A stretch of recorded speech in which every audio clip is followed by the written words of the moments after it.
Ladies and gentlemen, what is up? Welcome to Brothers to the End podcast, episode 7 with my yeah. We were gonna get to that. Yeah, Vern, how you doing? My co-host. I'm doing fantastic. It's good to be here. Welcome back to another episode of Brothers to the End podcast, ladies and gentlemen. I hope you're having a wonderful day. Wonderful week. We're day late. We are a couple of weeks. We're a day late. We are a day late, but it was. I mean, you know, we're still doing well. I think. Yeah. All things considered, you know what? We tweeted that we were going to be late yesterday. You did. There was a response. Yeah, I mean, you put it on blast. You let everyone know. Mm-hmm. And there was one response that made me extra happy, and it was something along the lines of, "Well, at least you're not 2 years late." So, yeah, which is typical of us. Yeah. Yeah, so we not anymore. We're doing well. 7 episodes. We've been consistent. We've missed. Have we? Is this the first time we've had to miss a day, like late? No, for TwitchCon. TwitchCon, that's right. For TwitchCon, I feel like that's super understandable. And then this, I had some friends that were in town. Yes, actually, from your Minnie was in town. Smitty came to town, and Blarg. Matt and Luke were all in town, and so they invited me downtown, Detroit. You guys went to a strip club, got naked. No, we did go to a casino though, and I lost $100. So that ain't that bad. Fun. You're all right. You're all right. I was sad. I was telling my stream. I watched. That's unlike you. 21. Yeah. I watched the movie 21 at least 74 times, so I know exactly how to count cards, and it didn't work last night. Yeah. Okay. Well, yeah, that sucks. I mean, you have told me. I mean, I've been to a casino and I've played blackjack with you, and one, you're a motherfucker because I'll be sitting next to Vern and I'll be like, should I stay or should I hit? Like, just, I want his opinion. He'll tell me, oh, you should stay. And then this fucking guy gets 21 on the next card. Fuck you, That's blackjack. Why you stay. No, it's you're a motherfucker, dude. We're all on a He's team like, thanks, bro. Dealer, I was down like 300, Look, $400, and this dude. And I was up 600. So together we're collectively ahead. I just kept all the money. Thank you. We did great then. So we made out like bandits. It wasn't collective then. I was down $400 and you were up 600, and you kept $600, and I didn't get anything. But together we were up 200. You used me. I didn't use you. You used me. Look, anybody who plays blackjack at a casino consistently or knows how to play blackjack knows that you are playing. Sometimes you have to play for the table in order for like everyone to win, or else you're gonna screw over everyone. Sometimes you just gotta take that L, brother. Sure. And it worked out. Yeah. Well, we should have split the money. Well, then we both would have lost. No, 400. It would have been a $200 difference. We could have been out $100 ahead each. But no, instead you gotta be greedy. $600, unbelievable. I remember that. Anyways, it felt good. If you it ever felt good in the moment, yeah, I bet it did. If you ever have an opportunity to play blackjack or go to a casino with Vern and it's at the blackjack table, just go away. Go to a different table. Don't let him use you like he used me. Don't let him do it. I don't use people. Yes, you do. That's messed up. Yeah, well, it's the truth. I don't appreciate that. It's the truth. Anyway, we got some topics today. Well, first off, for those of you watching the podcast on YouTube or Twitch right now, can you please explain to us what the hell you're wearing? Yeah, I guess we should address the stinky feet in the room. It's mine. I'm wearing a giant foot. I'm literally a human foot right now. I've been doing this thing all week for basically the whole week leading up to Halloween. Because Halloween was always like a really, really like special holiday, if you want to call it a holiday. Growing up, we like my family loves like horror stuff, and we always went trick-or-treating, and it was always like this big event for us growing up. And then I realized like as I got older, I was never like really a partier. So like after you like reach that age where you stop going trick-or-treating and you start like going to parties and like having that type of fun, you can still dress up, but it's like towards more adult themed stuff. And I never did that. And so Halloween kind of just went away from me as I got older. And so I was talking to my stream about it, and I was like, you know what? I'm going to dress up every year. And so I gave my stream for the week, I gave my stream a budget, and I was like, let's pick out 7 costumes for the whole week. I'll wear a new costume every single day for the week leading up to Halloween. And today, they landed on we landed on a foot today. I'll be honest Right. with you, man. If you just kind of, it's because sometimes the top of your costume is cut off from your camera. It looks, because I just see the hair. I'm not gonna lie, it looks like a scrotum at certain angles. Monka ass, dude. I would never violate Twitch and or YouTube terms of service by kinda putting a looks giant like scrotum. It looks like a scrotum at times. So, Yeah, well, it's not. It's a foot. All Okay, right, and not in a sexual way. It's just a normal foot. yeah, right, A dude. full size, body size, 6 foot foot. You're not 6 feet tall. Yeah, but the costume is. Okay, it is a little bit taller than you, dude. It's so hairy, bro. My toes aren't that hairy. Are they supposed I to got be? some hairy nucks, dude. You got some hairy nucks or nuts? Nucks, both, Okay. I guess. Dude, just do the bat wing if you're trying to trim your balls. I've told you Is what that- I've told you what the bat wing is. I know what the bat wing is. I've just never done it while trying to trim down there. Well, that's how you get it flat. You lay the skin Yeah, but flat. aren't you scared of stretching it out and like Don't pull it so hard it stretches your ball sack you out. have like premature wrinkly balls. No, well, first off, your balls are gonna be wrinkled no matter what. Your balls, they're balls. Dude. Yeah, but you don't want them prematurely wrinkled. Your balls are already wrinkled. Yeah, but not like old man wrinkly balls. What's his 5-year plan? Don't die. What? It's from Big Daddy. Okay, where he confronts his girlfriend. Oh, and I know exactly what you're talking about. He's like, in his old balls. And then at the very end of the, I know that's fine. And then at the very end of the movie, he's a fucking. That's his 5-year plan. He's working at Hooters as a chef. Hooters with her, yeah. It was awesome. Great 5-year fucking plan, dude. Yeah, I'm just kidding. If you work at Hooters, no big deal. You remember that? Remember that time we went to PAX South and that girl tweeted? No, she didn't DM me. She tweeted me and she just no shame. It was like, you should come to Hooters, winky face. I work at Hooters. Yeah. Come, remember that? And Steph was like, "What the Come fuck?" through. Yeah, dude. Remember that shit? Weirdos, Yeah, man. that was weird. That girl was, Not like people who work at Hooters, just people Yeah, are weirdos. she was for very that. forward. She was very forward. It was. Hey, I work at Hooters. Come get through. my wings. Come alone. Anyway, so for those of you listening, it's probably going to be pretty hard to see Vern and understand what we're talking about. I mean, he's a foot. Yeah. He's a foot right now. But hopefully it's not too distracting during the podcast because I know a lot of you listen to it in audio form. But I guess it's just a little something extra special for those of you watching. dude, I can't. You're gonna really stream the whole night like that? First of all, dude, it's literally strangling me. Okay. So I don't know. We didn't calculate wearing a headset with it, and so it's like it's hard to breathe and talk. Right. Yeah, you look like you're in some pain. It looks like it is suffocating you, which I is feel fine. great. Yeah. Okay. Good. As long as you feel great, you look great, you seem Thank you. great. You know.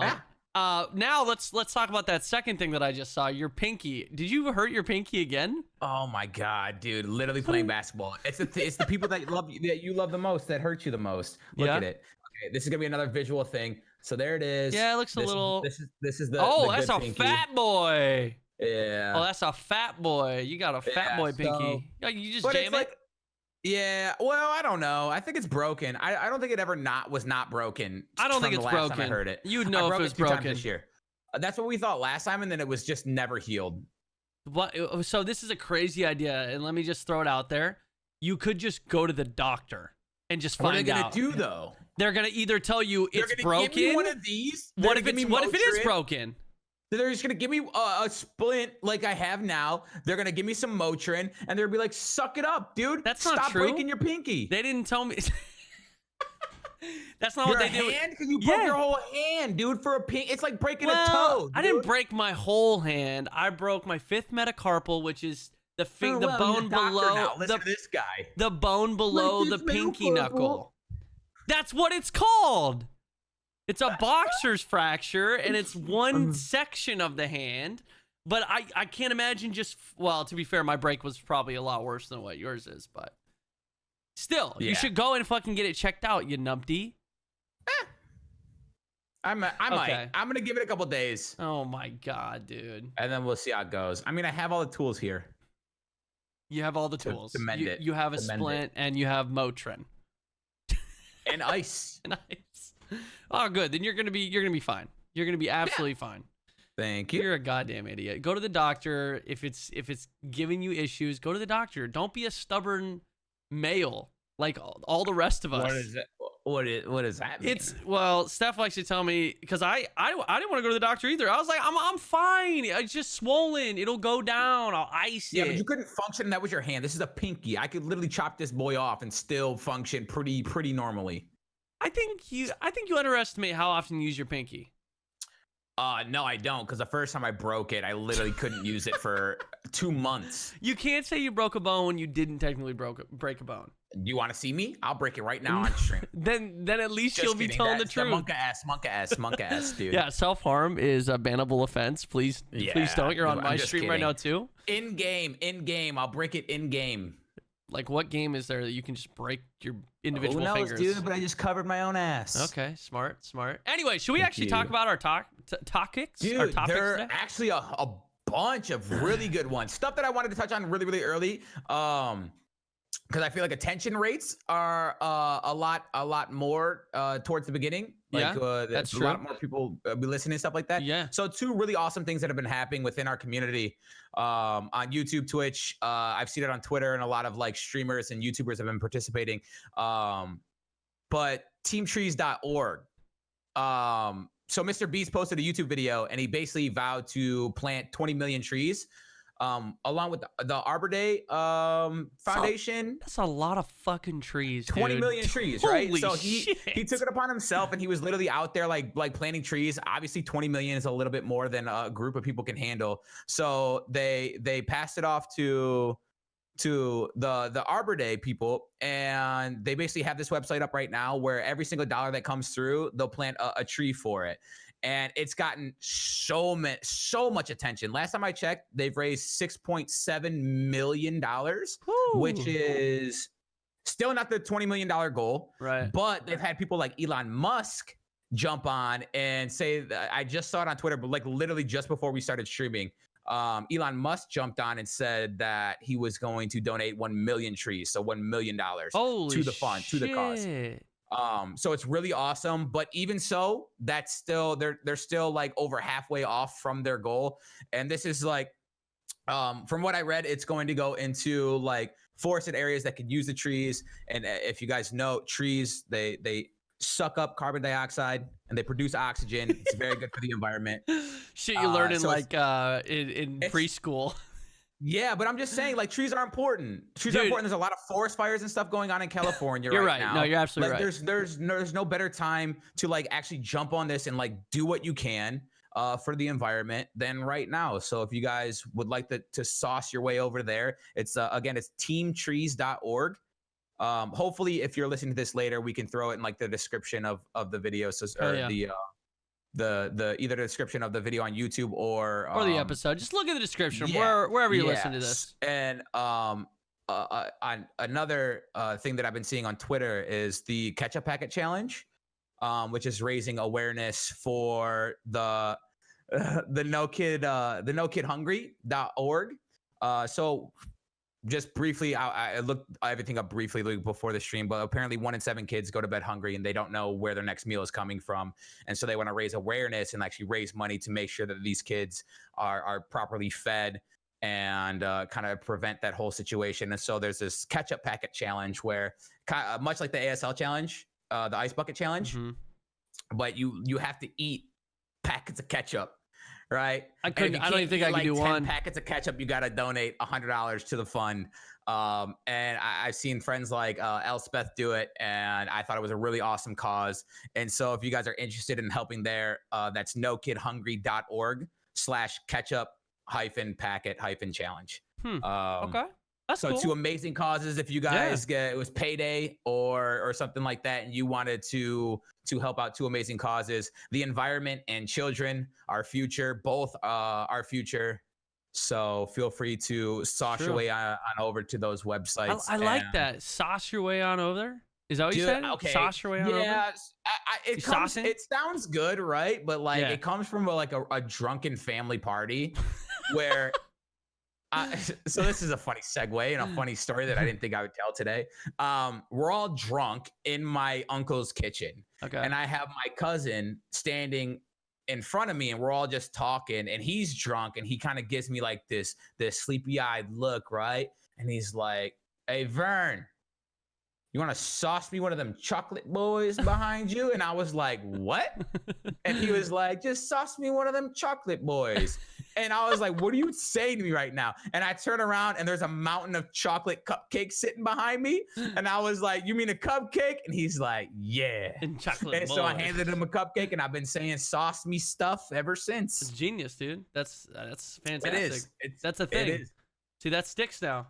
Fetch, Yeah. you can't create something like fetch, but sauce me one of them boys. I'm saucing, bro. I'm saucing. Okay. Chat, you hear that? Yeah. You guys gotta work that in. Can we get a sauce and emote? Come on, you gotta make it official. I should get on that sauce, and you can use it in pretty much wherever you want. There's no like real definition. Just hey, sauce me that. Dude, you're saucing. Sauce me up some of this podcast, brother. Sauce your way on over to teamtrees.org. Oh, and gotta use that. Donate some trees. Literally, so teamtrees.org, again, just to get back to the topic at hand. Like every dollar that gets donated, they'll plant one tree. So, and their goal is $20 million, 20 million trees. Incredible fun. And then from what I read on the NoKidHungry.org website is, I think it was every $10 can help like 100 kids. I'm actually gonna double check that. No Kid $10 for 100 kids? I'm pretty sure. It's a lot, man. That's a little bit of money goes a long way, for sure. That's incredible. Yeah, I mean the trees. Wait, are you checking it right now? Yeah, it says $1 can provide up to 10 meals for hungry kids. Oh, so awesome. that definitely amazing causes. Feel free to check them out. Do some research yourself. Learn more. Educate yourself. And that's not a sponsored bit, by the way. I don't. No, that's just straight up charities that I think Vern found, and he's been kind of following it. And he just wanted to use the podcast for a good, good promotion. Yeah. They've been floating throughout our community, and so I kind of wanted to just take a second to touch on them. Hell yeah! I just didn't expect that coming from a foot, coming from a big old giant foot with crazy ass hairy toes. Feet make people happy. Feet matter. Feet matter. Feet lives matter. They do, dude. They do. Feet lives. I got so turning a little bit of a segue. Let's change it over to I got my first topic of the day for this episode. Something big that I'm actually shocked you didn't write down. We just had two pretty big streamers, one massive streamer jump again from Twitch over to Mixer. We had another streamer, Gathalion. He moved as well. And Shroud moved, the man himself. The man, arguably the GOAT, the legend, one of the, dude, the most incredible human aimbot gamer. Yeah, I'm still not convinced he is human. Same, dude. There's clips that I watched. I'm still to this day on PUBG where I'm like, he's cheating. That's a cheat. There's no way someone can be that accurate. There's no way that is humanly possible. But he does it live on stream. Like, it's obvious that he's not cheating, but it's just it blows my mind the shit he's done. Yeah, whatever, Must be right? Real easy for a cyborg. Yeah, I'm on to you, Terminator. I'm fully convinced that Shroud is not a real human being. But no, I actually want to kind of just talk about. I mean, Shroud's the second biggest streamer to make this jump, obviously behind Ninja. Massive. Shroud is very, very, very large on pretty much. I mean, just in gaming in general, he's A++, A++++. What's that YouTube rating system on oh my God, vid stats? Have you seen that? No. So if you go there and look at a YouTube channel, F. That would make me. You real don't sad. have an F. You're probably like I don't know what you are, but minus, no. Dude. But they have like they go past A, so they go A+++++++++.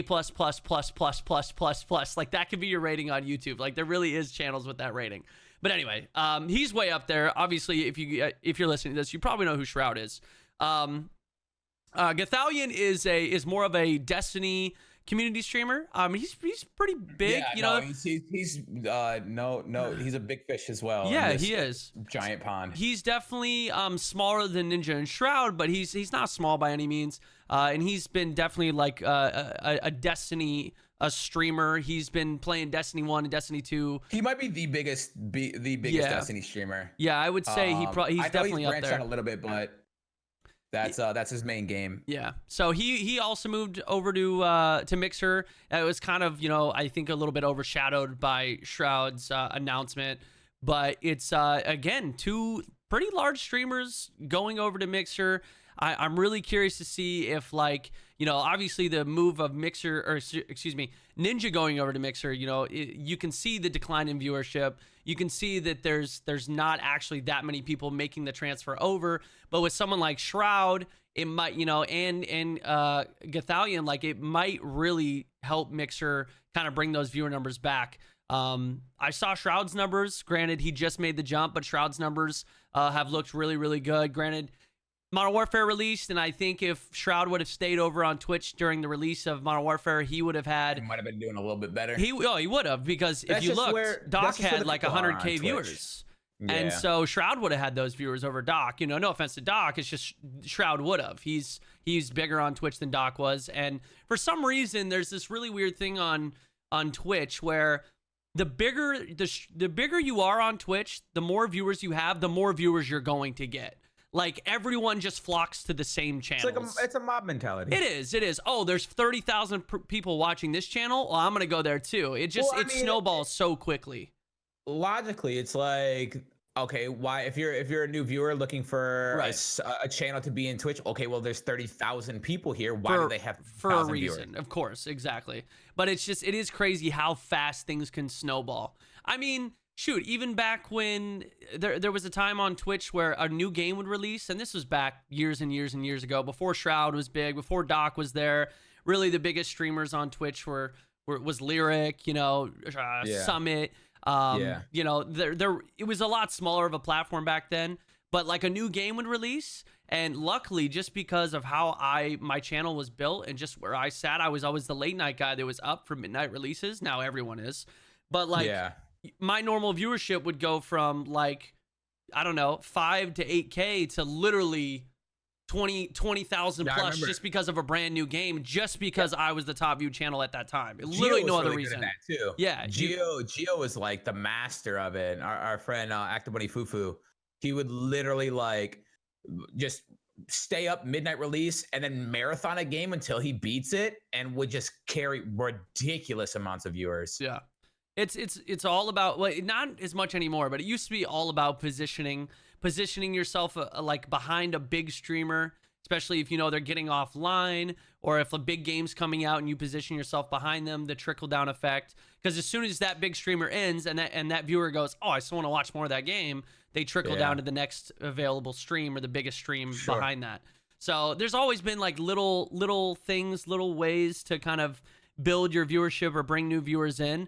Not as easy as it used to be, just because of the grand scale of how big Twitch is now. So many people. Yeah, there's so many streamers. So many streamers. There's so many. Fuck. It's very, very saturated market, so it's much harder now. But I want to touch on that, just the fact that Shroud and Gathalion moved over, just two big streamers making another jump. I think it's awesome. It is awesome. Think, being a content creator, one of the most fickle things is our income. I don't know, a lot of the people that we stream with, a lot of our friends and stuff, probably have never done like stuff. It's like purchase a home or something like that yet. But having to like prove income as a streamer or a YouTuber is one of the most miserable things ever. Yeah. Be like, oh yeah, well, this month I made X amount of dollars, but the reason I made double that this month, or half of that this month, like it fluctuates so heavily. So for these streamers to actually basically take a salary and go to Mixer, which Mixer, I feel like more and more people are going to realize that Mixer is nothing to scoff at. Like the majority of people are on Twitch just because it was a lot of firsts, right? Twitch kind of paved the way for a lot of people, but Mixer's service and their streaming platform is actually really good. And I do not fault any of these streamers for taking a secured income, especially when they built a fan base that is more than happy to follow them over there. And I think that diversity is only going to make, like we said before, when Ninja moved, I feel like the diversity is going to make both platforms work and achieve things that we didn't expect before. I know Twitch has been announcing a lot of stuff. Channel points. Recently, we touched on those. I unlocked them in my channel. I think by the end of this month, it's going to be site wide. They just announced a new thing that I don't think we talked about, called viewing parties, I believe, where basically they're going to unlock portions of Amazon Prime's like movie and show collection, like the Prime Video, and you'll be able to watch it with your streams. Yeah, but I heard there's it's not as good as it sounds. It's for Prime users only. It's for Prime users only, and you can't actually have your webcam turned on. You can't actually like basically what it does is you would invite Prime viewers into your chat, and then it would hook up through Prime, and then you play the video through your stream. But you would just be in the chat talking to them. You can't have your mic on. You can't have your webcam on. It's not like you're technically streaming. It's literally just watch with me, like any of the other, like Rabbit. It's just like the same so that's thing. the thing though. It's like I guess you could like. I mean, it would be much easier because I know a lot of streamers will do like movie nights in their Discords and stuff already. Right, yeah. And so this would make a way more accessible platform to do it. I think it would be really awesome. It would probably incentivize me to do more movie nights and stuff like that. Yeah. So that's true. I think it's cool. I'm excited for it, and it's just the beginning. You know? True, and they can, yeah, exactly. It could always morph into something different. And I know originally with the start, there's not going to be a ton of things you're going to be able to watch because they have to, obviously there's a lot of legalities and like, everything, all the hoops you got to jump through. Dude. So yeah, it's going to be, but it is a very interesting concept. And, we've had moments even where we wanted to go, I'm like, oh man, there's this new movie coming out. We should watch it on Netflix. And we try to do a viewing party. We try to set up Rabbit, and there's so many people trying to watch it that it just breaks Rabbit immediately. And then I'm like, 3, 2, 1, press play. And we're all like, we're not synced up. Everyone's watching at a different time. Yeah. And then it kind of ruins the experience. So I think, this is obviously a phenomenal step in the right direction. I think that, they can work with it, and it should be very interesting. But you're right. We didn't even touch on viewing parties. And I think that was announced at TwitchCon, was it not? It was around then. No, it was like it was recently. It was like a week or two ago. Oh, I thought it was, okay. Maybe you're right. The channel points were definitely announced at TwitchCon, and we kind of touched on those a little bit, but like everything's rolling. I mean, I just think it's cool. Yeah. I'm excited for what Twitch is gonna do. And it seemed like they handled Shroud's leaving a little more gracefully than Ninja's. Yeah. They posted, I saw a tribute video. Thanks for the memory, Shroud. Yep. It was pretty cool. Yeah, if you guys haven't watched it, it's Good Luck, Have Fun at Shroud. It's literally just from the Twitch Twitter, and it's kind of just a little farewell video, just like thanks Shroud. He's got some milestone clips in there. I thought it was really classy. Obviously, they learned from everything that happened with Ninja, but I also felt like it was almost too little, too late. Like obviously they did this because of the backlash they received from Ninja. Oh, for sure. You should have been smart enough to realize you should have done this first with Ninja, and I almost think it's too little too late. It's almost like, I mean, yeah, I'm glad they did what they did for Shroud, but it's, in my opinion, it's like, you already got caught for being kind of a shit, and so now you're trying to make up for it, but I'm not going to give you any praise for that. Like, this is what you should have done from the beginning. People, okay, I'm going to say this, and I might get shit for it, but I feel like people make mistakes, and it would appear that Twitch has learned from their mistakes. Yeah. And we're all allowed to change, and hopefully there will be no more petty bullshit in regards to streamers moving platforms. And hopefully, I don't think I'd be on this list, but hopefully Twitch will start recognizing the power that streamers have and content creators have on their platform, and maybe we'll start looking to offer some of their streamers salaries and just kind of like move into that section. Like I know they have different well, they have to, they literally have to, dude. There's that's the whole reason that these streamers moving over is a good thing for all streamers. It's forcing everyone's hand. YouTube gaming, Facebook gaming, Twitch, Mixer, all these streaming platforms plus more are now thinking, okay, to get these guys on our platforms, we're going to have to pay them. And now it's they're fighting for competition. Now they're fighting for spots, and they're like, we want that guy, but we know he's with this platform. It's good for all the streamers involved. Absolutely. Having that security is like so better. Like I feel like people underestimate viewers, especially people, like they underestimate like what that security means for us as a streamer. Yeah. That's why we take brand deals, and I mean, granted, it's very cool to work with a lot of companies and stuff that we've always liked and cared about, but just being able to like be financially stable as a streamer is like one of the greatest feelings, to be able to like take a day off and not have to worry about your sub count. Like I that's think, the goal. yeah, I mean, absolutely. I mean, even when, I'll be honest, man, at no point in my streaming career ever, no matter what, have I ever not been stressed out about like Every time. if everything, like I leave to go on vacation or I try to take some time off and I'm constantly the whole time, fuck, I'm losing out on subs, or man, look at that streamer streaming. You This can't game even just enjoy came the out. vacation. And you It's really not can't. really a vacation. Like, most people, especially, you know, with a normal 9 to 5 job, they save up paid vacation days, they save up vacation days, then they can take that vacation, make it 4, 5, 6, 7 days, doesn't matter, but they know those days, true vacation, they come back, their job is there, they don't have to worry about anything, it's paid, everything. Streaming's not like that. At no point is streaming or making YouTube videos ever going to be like that. YouTube a little bit less, because you can always create a backlog, Schedule, and schedule out videos, but when streaming, it's not like that at all. I've said this before, as far as streaming goes, like it's my favorite job I've ever had. I'm absolutely like 1010% grateful to be able to do this every single day, but it is without question the most stressful job I've ever had. It's the hardest job I've ever had. And I've worked in like factories, I've worked in the service industry, and any single one of those, dude, I like if I wasn't feeling well, or I was just having a bad day, or like I don't know, any outside thing affected what I need, I could show up, I could be like at my job in the factory running my position, crying, just bawling my eyes out for absolutely no reason, and that I could still do my job. I could get there and I could function. I could be tired. I could be whatever.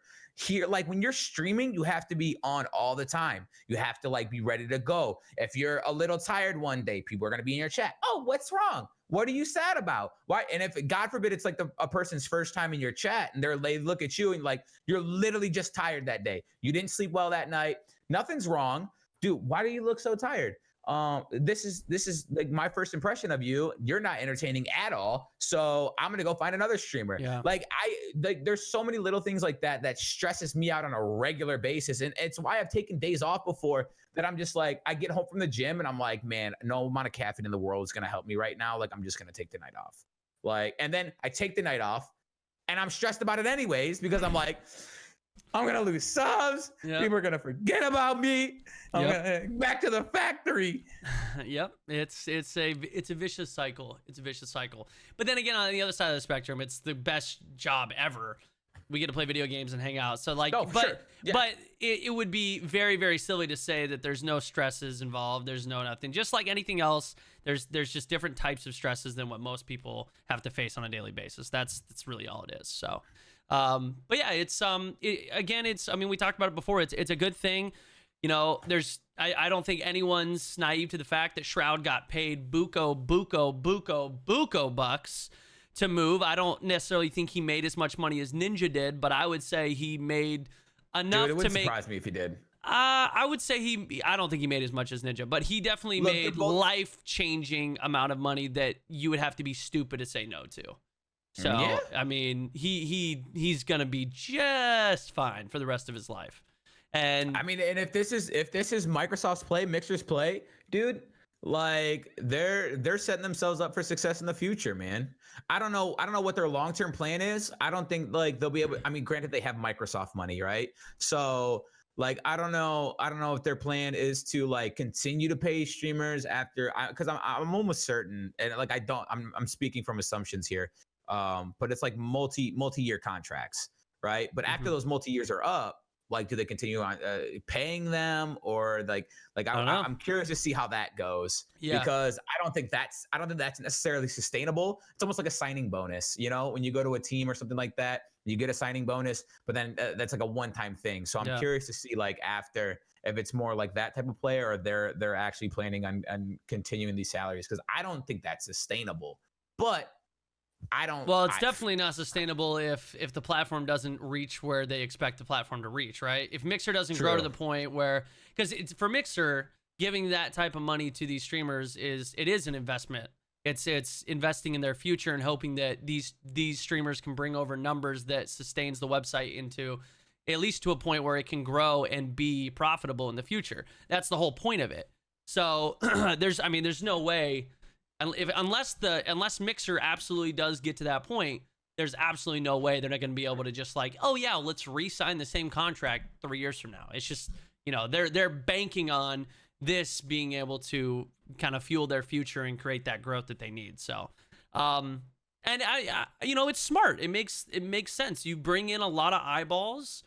That's how you bring people to your website every day. You have proven content creators. Yeah, I mean, like Shroud and Ninja are entertaining and have already built up such a fan base that they're only going to be great for your platform. Yeah, I mean, I'll be honest. Like, I took my free sub to Shroud and Ninja, and I'm subbed to Diesel on. I almost said Optic Diesel, no longer Optic Diesel. Diesel over on Mixer. Like, I still support my friends over there. I still support them. I want to see them succeed. As a streamer who does this as well, I think we all want all streamers to succeed. This is literally our job. It's like seeing, Shroud was essentially like a coworker at the same business as us, and now he went to a rival business, but he's still doing the same job we're doing, and obviously we all want to rise together. So to see everyone succeed is what we want. So what I will say, if you were a Twitch Prime sub to any of the streamers who recently left, that I am still currently streaming on Twitch and will happily take your Twitch Prime sub. Yeah, you are more than welcome. Yeah, anytime. This is a safe space for you and your one free sub every month. Even if your name is Shroud, Shroud is the best Twitch streamer, you can come and that's fine. I will agree with you. I will gladly shout that out every month. Sauce me that Prime sub. Sauce it to me. That Prime sub, brother and sister. Dude, do it. Absolutely. So, yeah, I mean, again, I just, it's crazy, man. If people are listening to this, some of you may not know my background, but like, I've been making videos and streaming since 2007, 2008-ish. And when I started, there was no one was making any money, $0. It was just a hobby thing. People were doing it for fun. Yeah, we were all broke. I was a kid, man. Like, I literally had no money. Everything I used to make videos was a hand-me-down or like something that it was just all broken shit. It never worked properly. It would take me fucking 18 hours to render a 14-minute video. It was a mess. And to see how things have changed over the last 10-ish years is just absolutely mind-blowing to me. Like, 17-year-old of me would have said, fuck you, if you try to tell me this is how it was going to be in 2019, that streamers like Shroud and Ninja are getting paid millions and millions and millions and millions of dollars to literally move streaming platforms just because they are wanted in that capacity. Like, their competition is so fierce for what we do. Like, I would have never believed that. So I fucking love it. It's amazing. Yeah. It's just an incredible thing. I mean, I feel like you probably grew up in a similar fashion, but like, I grew up with parents that believed in 9-to-5 jobs. My dad was very like physical labor. The tech industry was starting to kind of take off in the 90s, but obviously not as big as it is now in the internet, So my dad was like, you're never going to make money playing on the computer, playing video games. And then fucking fast forward to now, and it's just like, it's mind blowing. It's a completely new world. And we have kind of been the front runners and kind of the pioneers. Like, all of these streamers and all these YouTube content creators have kind of been the starting force of all that, which is just amazing to see. Yeah. I grew up in Detroit, dude. As soon as I turned 18, my birthday present was a job at the factory.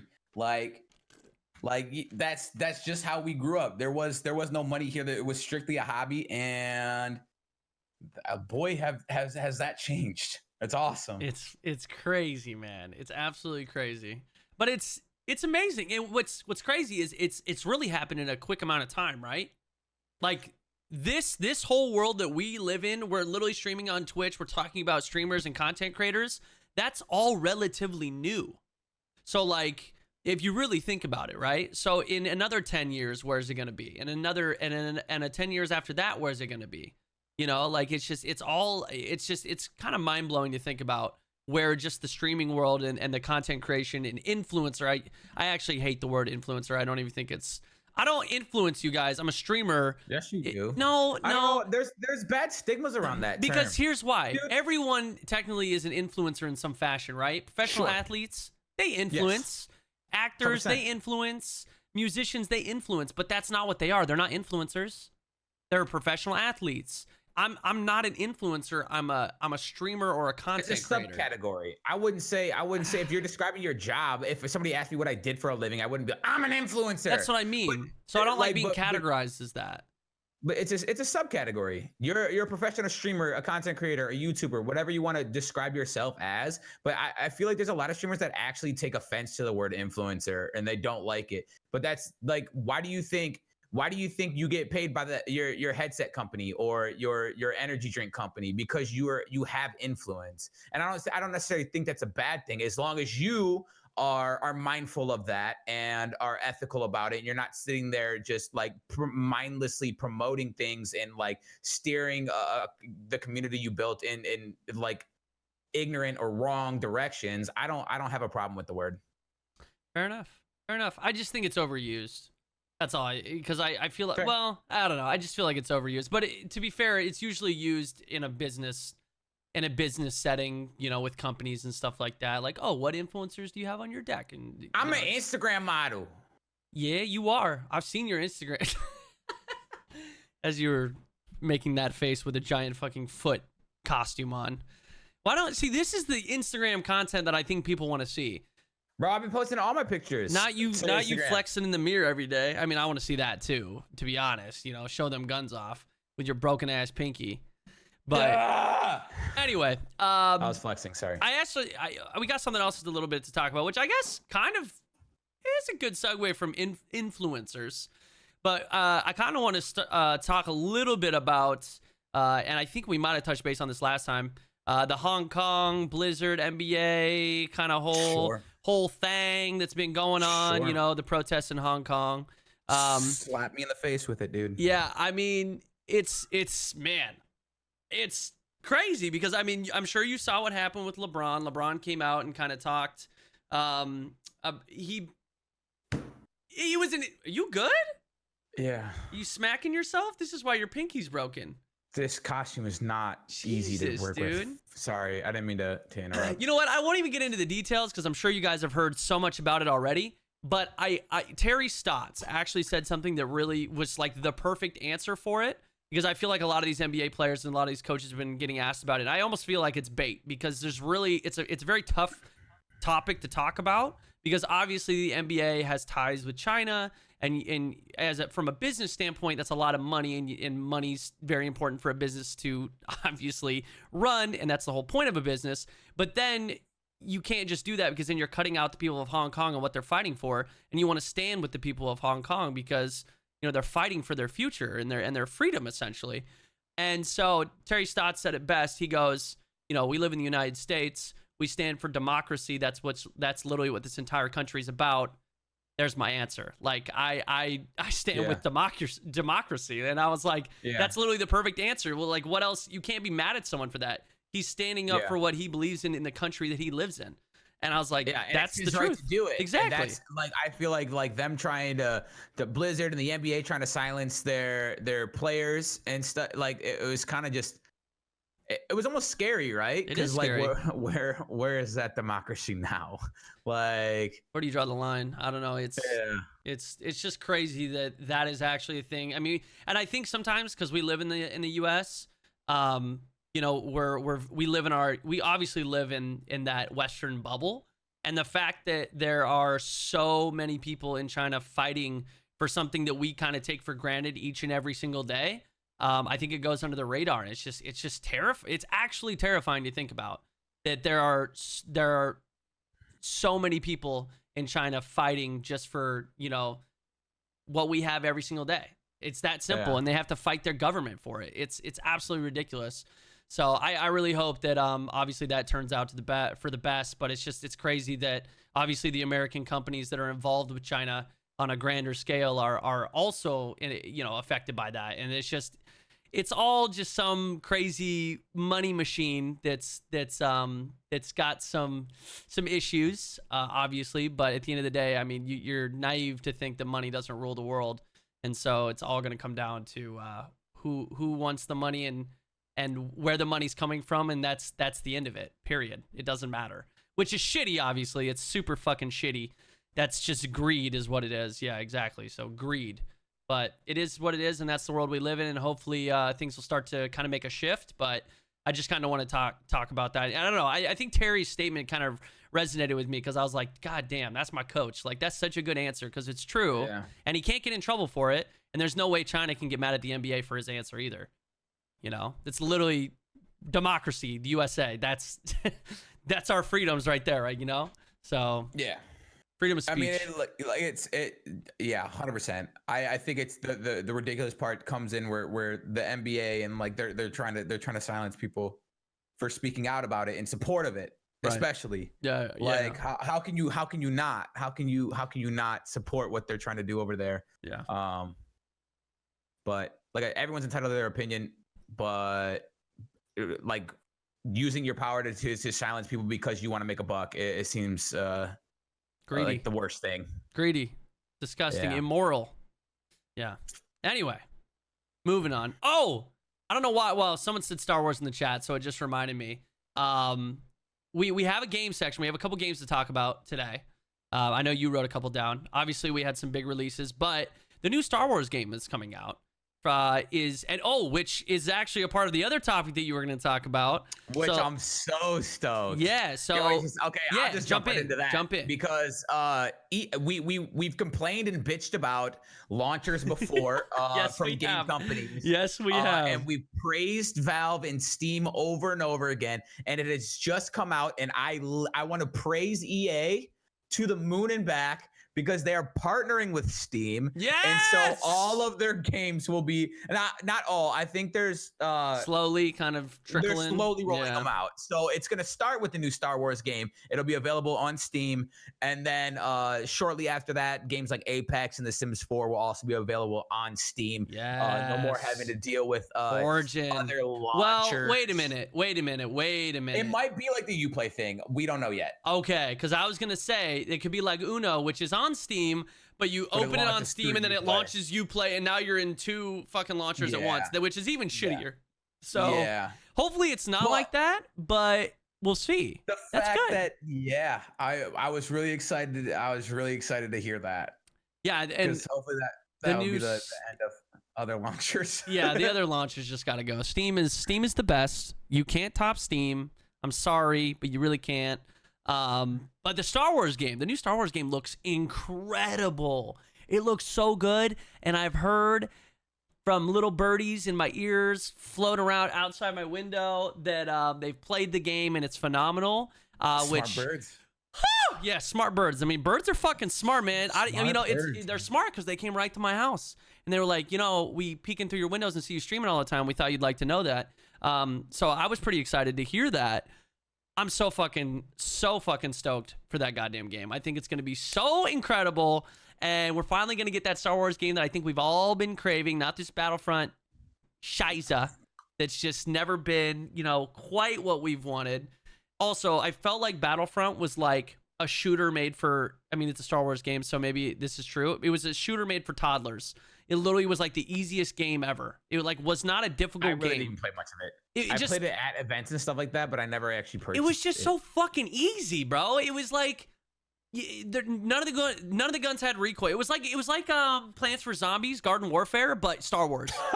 You know what I mean? It's just so fucking easy. Like there's no challenge.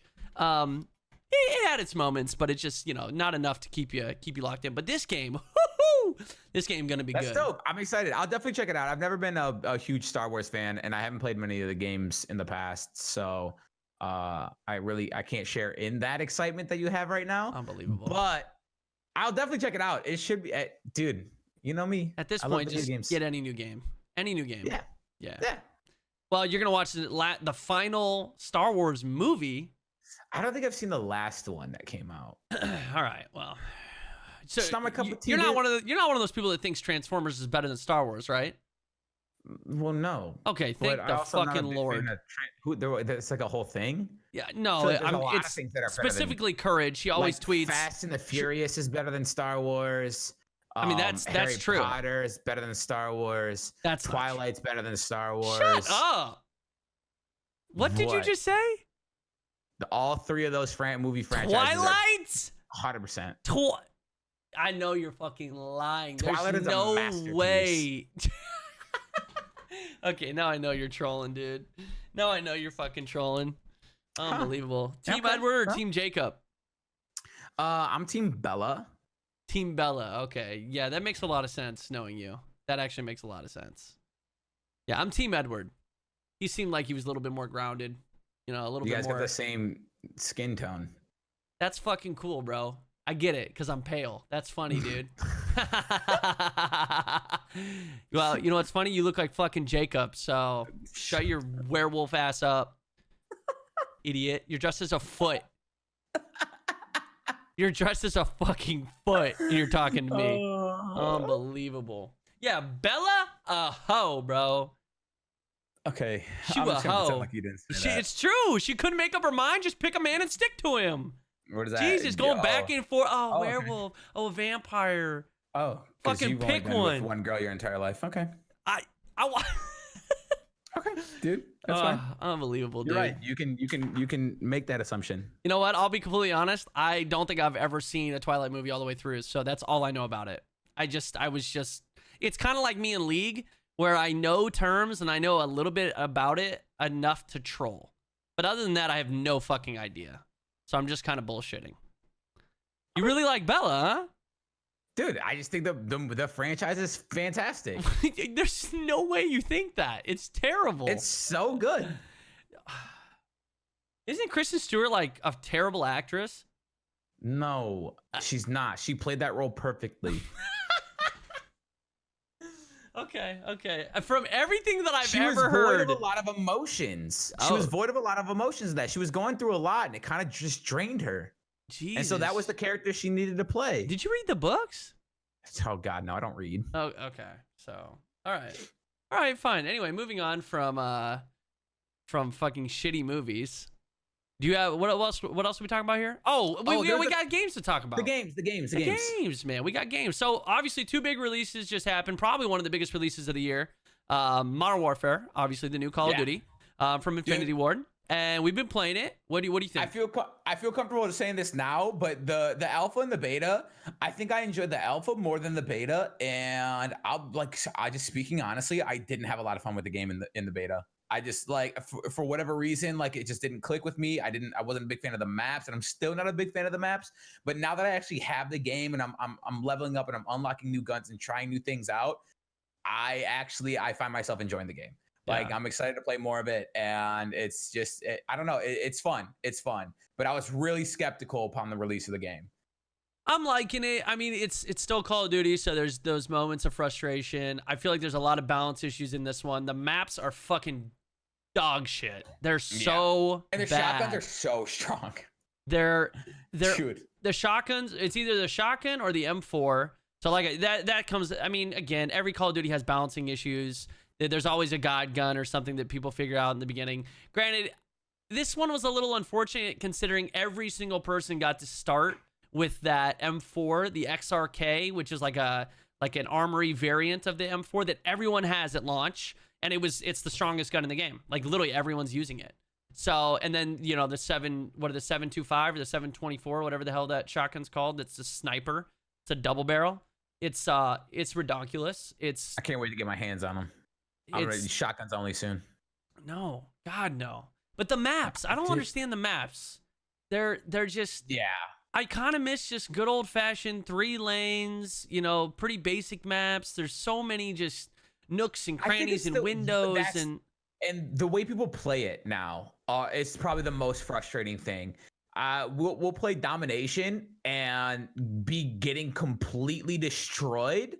Like no joke, they got people on their team going 50-10. Yeah. And we're getting destroyed the entire game, but still managed to win because they're literally finding a house near a spawn, camping the upper floor, and getting a kill or two at a time over 10 minutes, and it's like play like what do you go to TDM or something? Like I don't like this is not like you're not winning the game.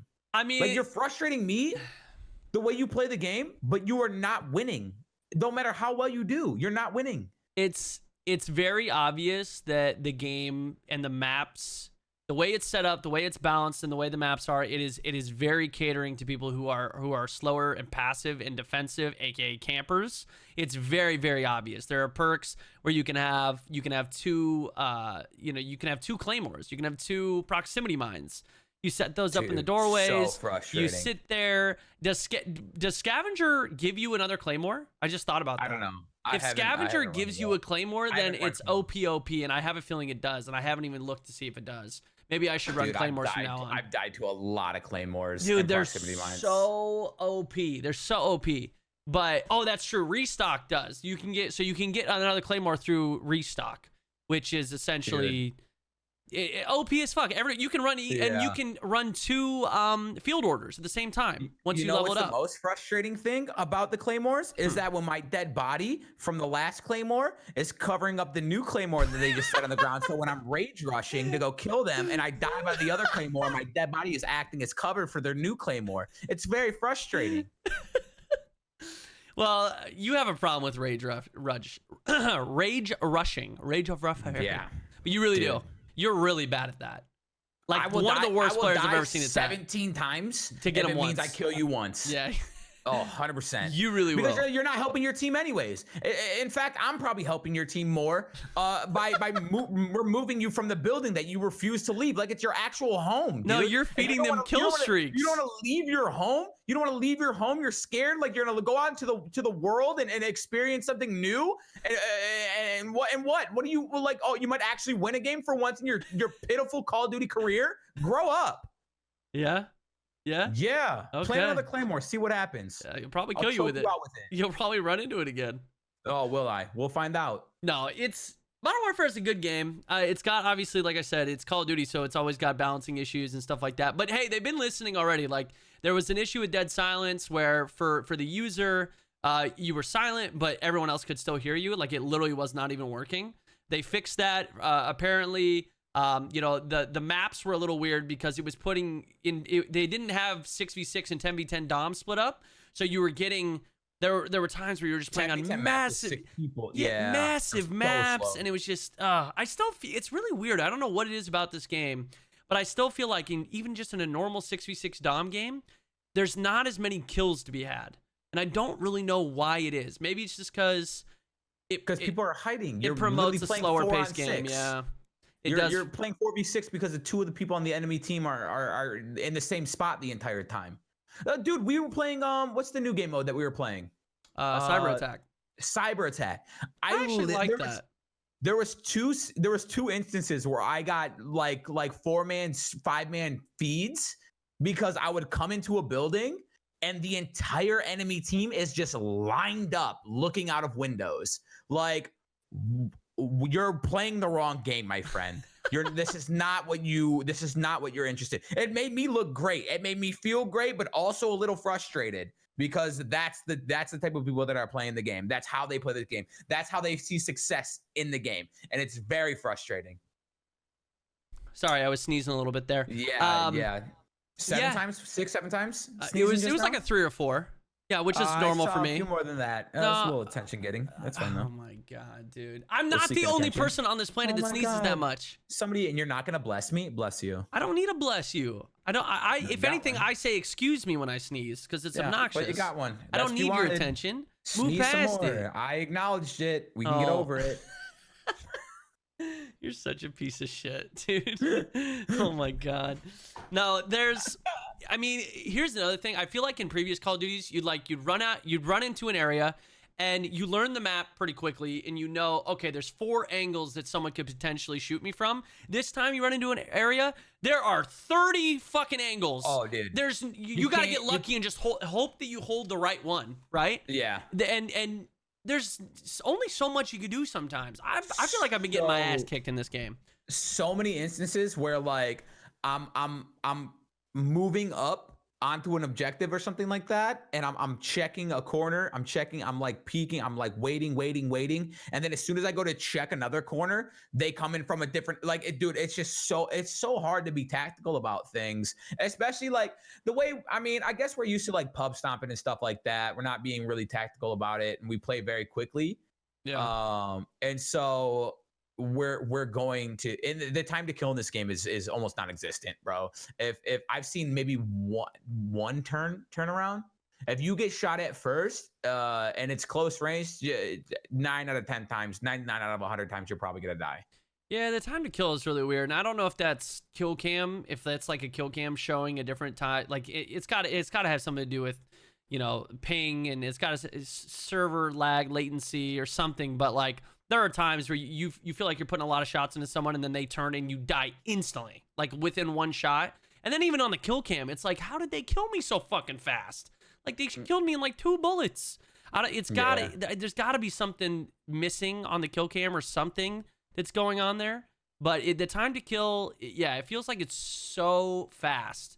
I don't know. I feel like this is what's going on with games. You know, we're seeing it in Fortnite especially. You can see that the developers are really starting to cater to the casual gamer more and more and more, which makes sense because they want to bring in as many people as possible. When you cater they want to be the next Fortnite. They want to be like that game that everyone is literally like having to be banned from schools and stuff. Like they want it to be that popular. Right. And to do that, you have to make it so everyone feels like they have a chance. Everyone feels like they're doing something in the game.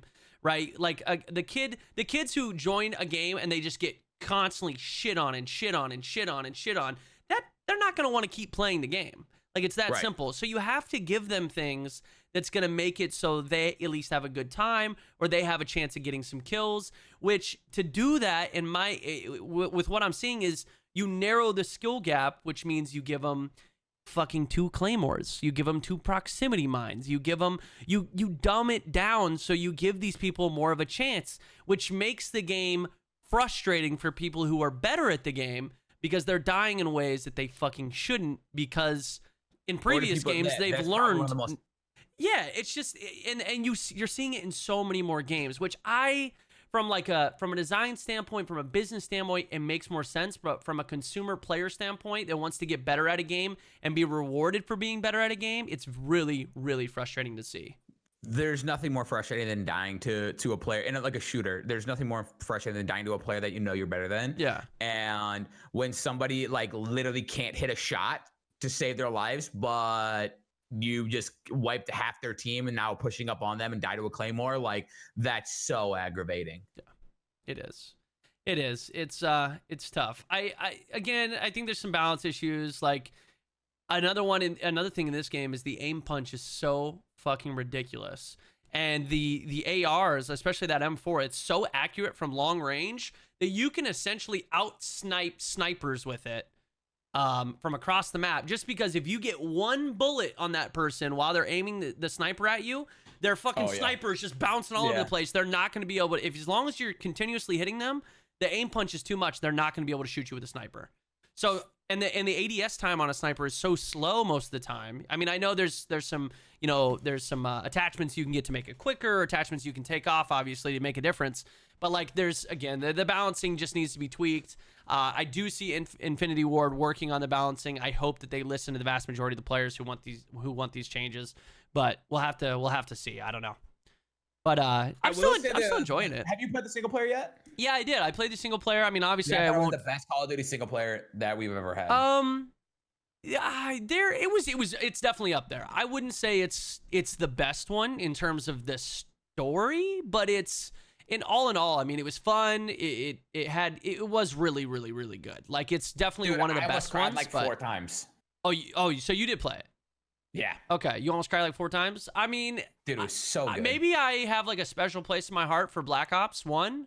But like that is like the pinnacle of Call of Duty single player for me. Like I loved Black Ops 1 and Black Ops 2.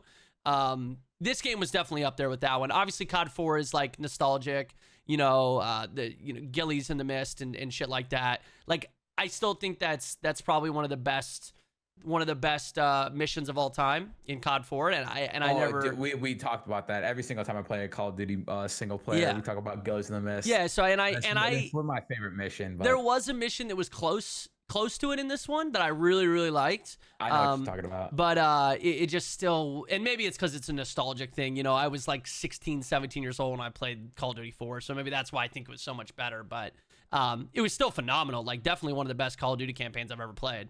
And it looked great. Oh, visually, this game is fucking gorgeous. So definitely play it if you're thinking about buying it. I mean, it's Call of Duty. Single player is definitely worth checking out. And it's definitely the biggest jump I think Call of Duty has made ever. Literally ever. It's definitely the biggest change they've ever made to their game.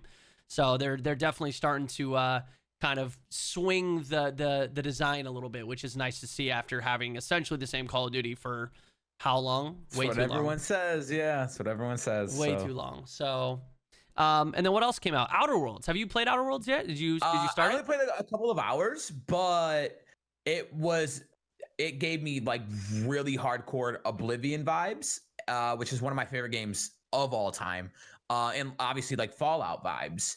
I didn't want to get too in depth with it my first time on it, and so we were just kind of like doing like side missions and stuff like that. And I entered into the first side mission, and it literally led into 2 more side missions. Yeah. So like I played for 2 hours, and I don't even think I completed the first side mission that I was given. But it didn't feel like it was forced or it was like just filler content. Like every single part was like it enhanced the story a little bit, gave a little bit more lore, like to where if you were interested, you can do it, and if you weren't, you didn't have to. And you wouldn't miss anything on the main story. But sometimes, like, one of the most like annoying things for me is like someone who like I appreciate the lore and I like a history of the game, but I don't want to have to sit there and read like logs of books and like computer, however they want to do it. Right. Like there's so many. I feel like I'm missing out on a part of the story sometimes because you have to go find this computer and then read through 15 pages of like. Yeah. The way they've been doing it so far, and like I said, I only got a couple hours in the game, but I feel like I'm learning bits and pieces by actually playing through and doing it. And I may never beat the game because of it, but at least I'm informed. I mean, I'm loving it. I'm about 5.5, 6 hours in. I'm a huge fan of Obsidian just because they created Fallout New Vegas, and I honestly think Fallout New Vegas was my favorite Fallout ever. I've played it multiple times. I think I played it on Xbox 360 originally, and then I think I played it on PC once with mods and stuff. But it was always just my favorite. I don't know why. It was my favorite game. I liked the dialogue. I just liked how it played. It was just, the story was really cool. So when I heard they were developing their own game, I was super, super excited, especially because, I think we all can agree Bethesda has just been dropping the ball. Fallout 76 was absolutely abysmal. They're getting so much heat. We didn't even write that down as a topic. No. And I don't know if we won't touch on it in this podcast because there's way too much stuff to just like go in on them about, but they are really dropping the ball. That's a nice way of putting it. Well, I mean, yeah, they absolutely have. And Fallout 4 was all right, but it definitely wasn't as good as it could have been. And I think the reason for that is because when people want to play a Fallout game or like that type of RPG, they want control over the dialogue. They want control over the outcome. They want different ways to go about things. So you want to have, okay, there's one objective, but you can have seven different, choices to get there, or 7 different ways to approach it. And I think that's what Outer Worlds does so well, man. Like every single dialogue, there's so many dialogue choices where it's like intimidation, persuasion, or if you have a high science skill, you can do this and do this. Different answers for it. And it does things differently. And like every single time I'm like, ooh, I can intimidate here, or I can do a science thing, or I can be an engineer or something. Like I can do something, and it changes the dialogue completely. It benefits you to do that too. It does. It benefits you to play into your role, like whatever kind of character you're building.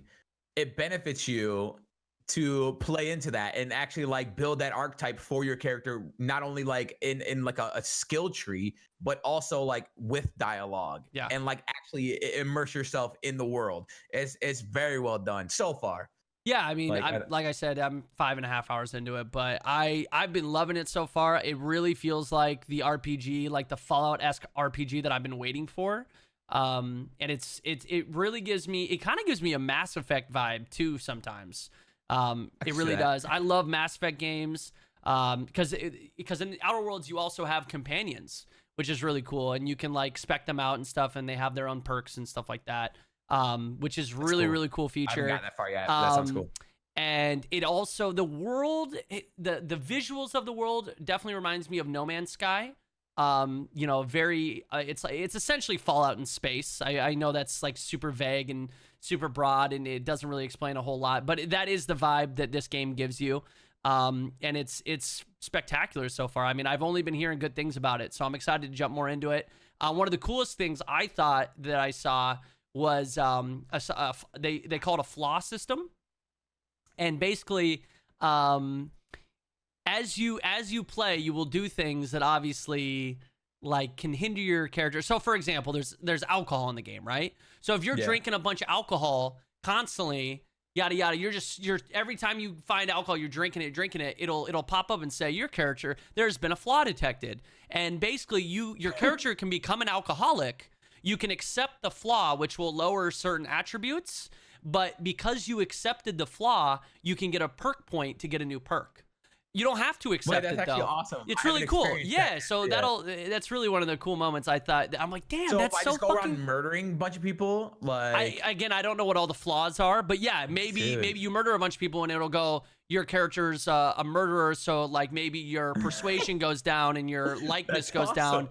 But then you have a bloodthirst that you have to quench, or but your intimidation goes up. You can get a new perk for whatever. Awesome. But there was one where it popped up because I guess I was taking too many drugs through my inhaler, and it was like you have a flaw. Do you want to be a drug addict? And it was like you have to keep your drug level up, like maintain your drug level, but you get a perk if you do it. And then there's like, you could be addicted to nicotine and stuff. So it's like, it's kind of cool. That's so funny. Yeah. Do you want to be a drug addict? Do you want to be a drug addict? What do I get? You get a perk point and you're like, I got to really think about that. So it's actually a really cool system. I really liked it. But yeah, they call it the flaw system. So, and again, I'm only like 5 hours in, so there could be more stuff like that pops up, which I'm really interested in seeing. So yeah, definitely suggest Outer Worlds. It is a full RPG single player game. Does not have any multiplayer or anything like that. But dude, I don't know. I know there's a lot of people out there like, it doesn't have multiplayer, I'm not interested. But man, I'm still one of those gamers that like, I love just a good old fashioned single player game that I can sink my teeth into and just play for 40, 50 hours. Like I like that. Yeah, I like that occasionally. And I do like multiplayer games. Like some days I just want to sit back and play games with my friends.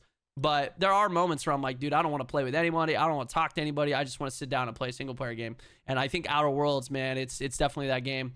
If you're thinking about it, and I think it's on Xbox Live Game Pass, or I could be wrong. Yes, I'm almost certain it might be on Xbox Game Pass. You might have to double check, but if it is, you can play it on Xbox Game Pass. I got a Windows Store. Which is dope. So I'm playing it on there. It is. Okay, I'm getting confirmation that it is. So same. Yeah. So definitely try it out. Both those games came out. They're great. Of course, they came out on the same day, which is kind of a bummer because it's like I know. I wish they would have came out a little staggered so that I could have grinded Outer Worlds for a week and then played MW. But I'm trying to keep the balance here a little bit. Yeah.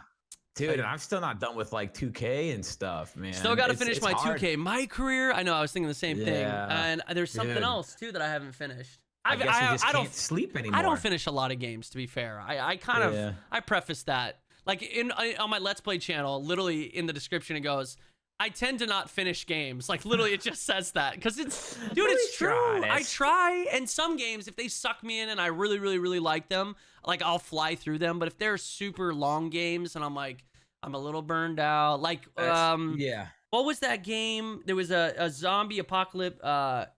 What is that game? It was a zombie apocalypse game that came out on the PS4 not that long ago. Days Gone. Days Gone was one of those games where I'm like, oh, I'm really enjoying this. I finished that one, but yeah, I get what you're saying. And I just got to the point where I was like, oh, this is the same type of mission over and over. Even though I've heard that game gets good towards the end. Yeah, and Rage 2, same thing with Rage 2.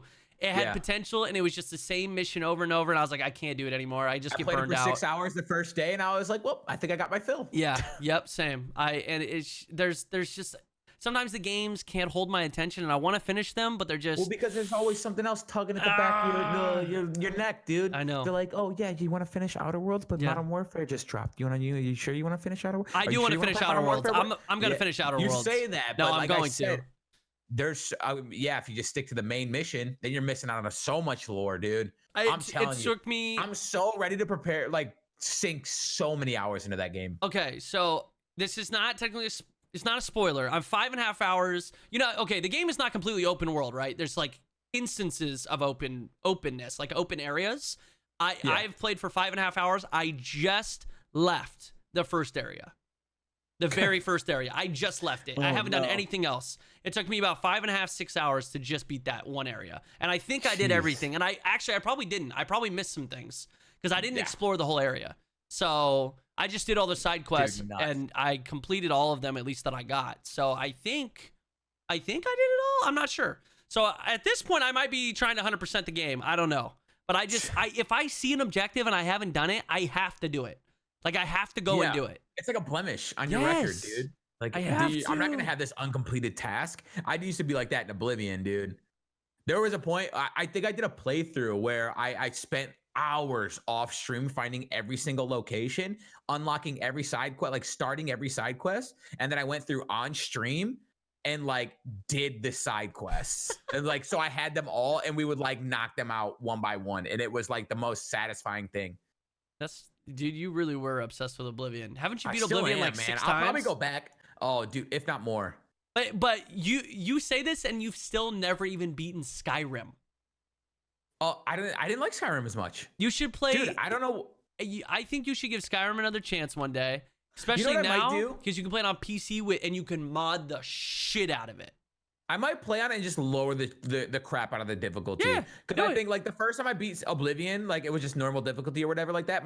Every playthrough thereafter, I start by just lowering the difficulty so everyone's getting one-shotted, and I can just enjoy the game, the atmosphere, the missions, the stories, the characters. Wait, and I think that's what you want to do? And you've never played The Witcher 3? Yeah, pretty much. Dude, Witcher literally has a story mode. Literally, you can put it on story mode, and your guy will never die, and you can literally just one hit everything and just crush it. I'm not disagreeing with you. Like, I'm not. You will love it. Like, play the game. I know. I have it. I literally purchased it after one of our conversations about your love for Witcher 3. I just haven't had an opportunity to play it. We literally, like, not 30 seconds ago, you little goldfish, talk about not being able to finish games. All right. So I don't want to sit here. My name is Gold Glove, not Goldfish. Please get it right. My bad. My bad. It slips sometimes. I'm rebranding to Goldfish. I don't want to start the playthrough and then have Outer Worlds come out and Modern Warfare come out, and then like literally next month we have Death Stranding, and like the new Need for Speed game is coming. Like, dude, Pokemon's coming out soon. Like, dude, that's the RPG Pokemon, right? The one we've all been waiting for? Is that the right? It's like a new. What's the Pokemon RPG game that's supposed to be coming out? Yeah, am I crazy? Am I thinking of something completely different? I thought there was like a full-on Pokemon Go. It's been out for a few years. Not Pokemon Go. That's not an RPG. I thought there was. Maybe I'm crazy. I don't know. Anyway, yeah, I'm not sure because I'm not really into that Pokemon games. I knew Pokemon Sword and Shield is going to be like, it's obviously it's updated, but it's like similar format to the previous Pokemon games. Oh, okay. So it's more or less. I can't wait for it. I played that shit on like the Game Boy Color, man. Like they gotta change up the formula, add some shit to it. It's definitely like. Oh, this is the one coming out on the Switch. Yeah, well, Pokemon Let's Go, the most recent one, was like a remake of Pokemon Yellow, and that was out on the Switch. Yeah, I got that, but I realized it was Pokemon Yellow, and I was just like, yeah, I mean, it's nostalgic, but I want I think I want a new game. I remember you played it on stream constantly. Loved it. I'm like so excited for the new Pokemon Sword and Shield. But didn't they dumb down like the fights? The Pokemon fights on the Switch? No. So that was just for Pokemon Let's Go because it like correlated with Pokemon Go, and so there was no battling other than gym and trainer battles. That's so right. Like catching wild Pokemon Like it was literally just a catch system. There was no like battling wild Pokemon. But it was kind of the way they did it was kind of cool because you gained experience from catching Pokemon and you could see the Pokemon in the wild. So there was no more like going through caves and getting spammed by Zubats and not being like that kind of part. It was really cool. It was I loved Let's Go. Okay, fair enough. Are you playing Red Dead 2 on PC at all? You gotta come at least probably. play multiplayer with me. Yeah. Because I'm thinking like, you know how they have little BR bow and arrow modes and shit. You know, like that was fun, but I could not aim on it. Remember, we played a little bit of it. Yeah. And it was fun, but on mouse and keyboard, it's gonna be a whole other game. I think it's gonna be so sick. I'm always down for games with the boys. And I cannot wait to see what that fucking game looks like. 1440p, 144 hertz. I might even hook up my 4K monitor and check that boy out. Go all out, Big Daddy. Okay. It's gonna be so sick, dude. That comes out like next week. It comes out on Tuesday. Literally a week from now, it comes out. So if you haven't already, get it on the Rockstar Game Launcher. This is not an ad or promotional thing, but it is exclusive to the Rockstar Game Launcher. You got to get it now. Pre-order it. I pre-ordered it today. I actually downloaded it today. Okay, I probably need to do that, but should do it. It's probably gonna be another like 130 gig game, man. I'm gonna have to get a new hard drive just for this shit. Yeah, right. Rockstar's games, God, dude. I love them. 128 gigs for Modern Warfare, by the way, if you're playing on PC. So make sure that you got a lot of space and a lot of time to download that boy. I've been downloading that game for 3 days. Like I downloaded it, and then every time I boot it up, it's still downloading shaders and stuff. And I'm like, bro, what? Yeah, I think they're gonna patch that because I'm also downloading shaders like every single time there's a patch, like even a hot fix. It's shaders. Done yet? Yeah, I know, right? Jesus. Anyway, moving on. I know there's a couple more topics I think we wanted to discuss. Dude, I wanted to recap some stuff that we had talked about on the podcast previously, touch on one thing that I thought was hilarious, and then just unless you had something else, finish it up with basketball. Okay.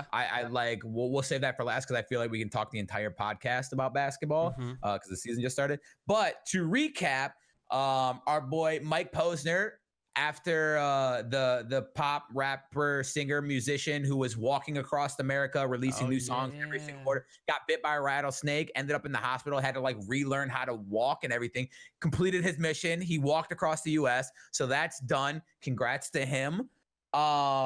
We spoke on the NCAA in California, allowing players in California to make money from their name, likeness, and things like that. But the NCAA just voted unanimously to allow all college athletes to make money from their name, image, and likeness. And I think now it's just up to legislation in particular states. Or is it good to go? I'm not totally sure. I mean, I think it really was just they were waiting for the NCAA to pass it. So it should be good to go for all college athletes.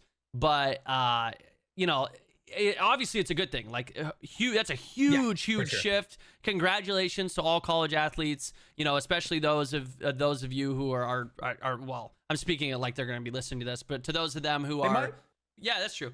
Who can actually make like a good amount of money from that, because you should be making money from that. Your body is the product, and now old white farts in suits shouldn't be making a ton of money off what you're doing on a quarter a field. So huge congratulations. That's a big change, a big shift that should have happened a long time ago. Do I think the NCAA was kind of forced into it? Did they? Yeah, absolutely. They didn't want to do it, but absolutely good. The fact that people can do that and the voices are heard and they can force something like the NCAA, as big as it is, and it's been around for so long and as stubborn as it is, to force its hand into making that change is absolutely like monumental. That's huge. So huge congratulations to everyone involved there. I think that's amazing news. Dude, heck yeah. Okay, and then lastly, before we get into basketball, I just thought this was the funniest thing I had seen all week. But Twitter was popping off with like a bunch of these like celebrity costumes and stuff like that. And a picture of Paul Rudd and his daughter surfaced. Paul Rudd, actor, beautiful man. He's 50 years old, gorgeous. He's 50? He's 50, dude. Bro, if you don't know who Paul Rudd is, Paul Rudd, we can't be friends. He's literally Ant-Man. It's more than Ant-Man. And his daughter, went this year as the Wasp from Ant-Man and the Wasp, right? Yeah. And this seemed like it would be a perfect scenario for your dad, who is literally Ant-Man. Oh, you're that guy? You're that guy? What do you mean I'm that guy? Your Like, dad is Ant-Man, so? and you're going as the Wasp. You're that Like guy? you literally, it's perfect. Well, turns out Paul Rudd had his costume already picked out and went with Weird Al Yankovic.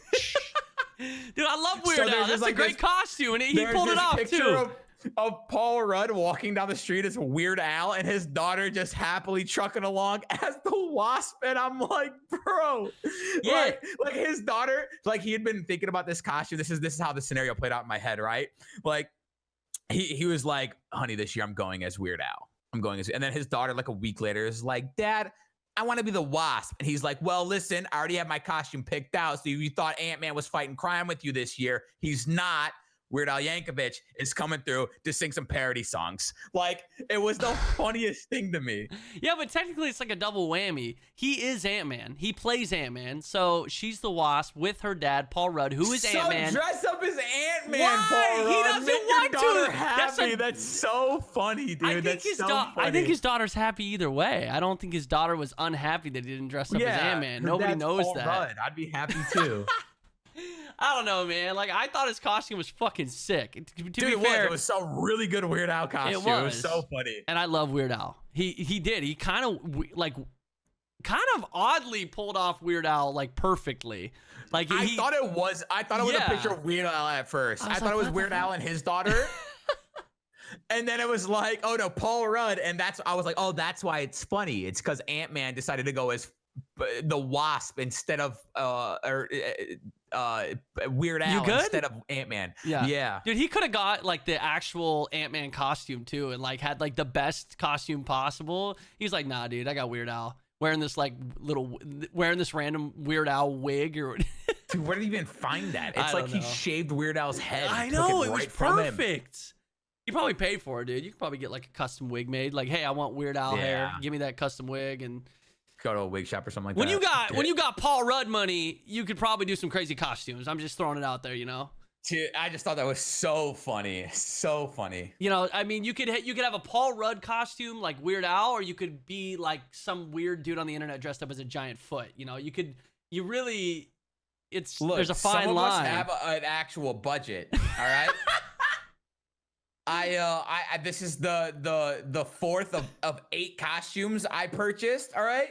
We had to skimp out somewhere. All right. And a hairy foot. All right. Got the axe. No, I'm just kidding. I think it's actually amazing that you dress up every single day for your stream. I didn't expect the foot costume. Of all things, I did not expect that one. It was between that and a Japanese schoolgirl today, and I was like, well, so wait, that's tomorrow? That'll probably be on Halloween. Tomorrow might be spoiler alert, Santa. You're gonna dress up as Santa for Halloween. Merry Christmas. Oh my ho, God, ho, ho. dude. Jesus Christ. You really do love Christmas. Dude, so much. And I'm beginning to love Halloween almost as much. Yeah? I won't say as much, but I'll be honest, you kind of encouraged me. Now, like next year, I want to get, I kind of want to do some costumes. Dude, honestly, they're simple costumes. It started off, it was and that's the thing. I think the hardest one I've done so far was my Hufflepuff Hogwarts student. You look costume. good. You look good in that turtleneck. Well, it wasn't that comfortable, and like a lot of it was my own wardrobe, and so like I had to go find pieces and like buy. Like the only thing I actually bought for the costume itself was a tie, a wand, and then the robe itself. But everything else was just like stuff I owned, and it was like some of it was like from my bigger days, and so it didn't fit right. I had like this really like this big boy button up on, and then like a skinny boy sweater over it, and so it was like real frumpy and uncomfortable, and stuff was like tugging, and it just didn't feel good. I think at this point, Vern just does Christmas any day he wants. Christmas is all the time for Vern. He just loves Christmas. Pretty much. If I wake up in the spirit, y'all better be ready for me. I mean, are you gonna come down my chimney and give me presents like on a random day? Because I'll take some. Let me say Merry Christmas to someone, them not say it back. I don't care that it's July. You should do that. I think you should make a video of you going out on like a record-breaking hot day in the summer. Merry Christmas. And just go up to people and say Merry Christmas and get the reaction. I think that would be a good video. And you have to be like super cheerful the whole time, no matter what they say. That would be genius. See? I'll just dress as Santa. Yeah. That's what I think. It's gonna be fun. I think it's gonna be fun. Yeah, when being not when you're streamed on sweating your goddamn ass off in a Santa costume in the middle of July or It's August. literally and yeah. Yeah, I not, was gonna say tomorrow it's literally not 40 right degrees now. here. I'm I'll talking. be okay. I'm talking like the peak of summer. Sweating your balls, sweating your feet. Could be a good time. Yeah, We'll it see. could be. It could be. Could be worth. There was one more thing to talk about. Oh, basketball. Basketball NBA season is here. upon We've us. been hyping it up, and dude, it is delivering. It is delivering. It is every bit exciting as I thought it would be. Just want to say, the Pistons are looking rough. They're looking rough. We're 2-2. Listen, because it's good. It's very good. Yeah. We're 2-2 right now. We've been without Blake Griffin since the start of the season, and we've been without Reggie Jackson for the last 2 games. Yeah. We're 2-2 right now. We're committing a disgusting amount of turnovers. Everyone is. Everyone is. Dude, I feel like teams are excited to play against us so they can boost their stats. We grabbed 50 steals against the Detroit Pistons last night. Like it's so bad. But the fact that we're like losing by not that much or even coming out ahead in games is a spectacular feeling. That's usually the goal. I'm not gonna say I told you so, but Derrick Rose, he's been playing well, like really well, like better than I thought he would to start the season. You've been gassing him up. I know. Told you so. Everyone's like he's that back. He's going so hard, and I cannot wait to cop my jersey. Well, you don't have it yet? Jersey? No, I was gonna wait till I actually go to a game. Oh, okay. And then get it there. Okay, fair enough. Respect. But yeah, but they're playing really well. Opening night, Dre was putting up. Dude, he had like 30 points, 20 rebounds. 5 assists, 4 blocks, and 4 steals or something like that. It was so he didn't get the 5x5 is what you're trying to tell me. He didn't. No 5x5. Awfully close. You know who did get a 5x5? Who? Nurk. Did he? Nurk got a 5x5. How long ago? It was last season. He got right before his injury. Yeah. It was it was actually a disgusting game. It was I don't remember exactly what it was. It was like 28 points. 17 boards, and then he had 5 steals, 5 blocks, and 8 assists or something like that. It was ridiculous. Heck yeah. I can't remember what it was. How are the Blazers doing? The Blazers are we should have won last night. We were on the second game of a back-to-back last night. We beat the Mavs, and then we went over to San Antonio last night and we lost by 3. I saw a line. Dame had the final 18 points of the game. Yeah, he did. Dude, he was unstoppable. He just took over, and then the tying 3 at the buzzer went in the most in shot and bounced out. It was down, bro. There's a picture of it, and it's literally halfway down the cylinder, and it popped right back up. And then Dame was just all smiles. He was like, that one should have dropped, bro. I had it. I had it. Yeah. So it's we're a little bit of it's been a rough start. We lost the opener to the Nuggets. Feel like we should have won that game. We've been turning over the ball a lot. We were up by 19 last night against the Spurs, and then we ended up losing. But to be fair, we were up 19 in the first quarter, and then we were down by 19. Dame brought us all the way back, and then we only lost by 3. So it was it was a roller coaster of emotions. But hey, it's the beginning of the season. Everyone's a little bit rusty. We've got so many more offensive weapons this year than we did last year. I feel like we're much better on offense, but we did lose 2 of our best defenders, which is really hard, and I can tell. We lost Aminu and we lost Mo Harkless, who are phenomenal defenders, even if their offensive game isn't very strong. So that's definitely hurting Defense us. is important. And Whiteside's looking pretty good. Whiteside's been looking pretty good. Yeah, dude. Yeah. He's a good ball player. I mean, yeah, I just hope he's consistent. And I went to the opener. I went to the Nuggets-Blazers game, and there was a play where I was just like, is this what people are talking about? Literally, Jokic gets the ball. And to be fair, he had been playing a good game, so I wasn't too upset about it. But I was like, if I see more of that shit, no wonder people are, hating on him. Literally, Jokic gets the ball and just turns towards Whiteside, and Whiteside's defending him. And Jokic, and he's kind of spaced out, and Jokic just goes up for the jump shot. And Whiteside just stands there. Literally just, doesn't even try to put his hands up, doesn't even try to contest the shot at all. And Jokic just takes this little jumper and just starts walking to the other side easily. And I was like, if you're playing defense like that, no wonder people are ragging on you, dude.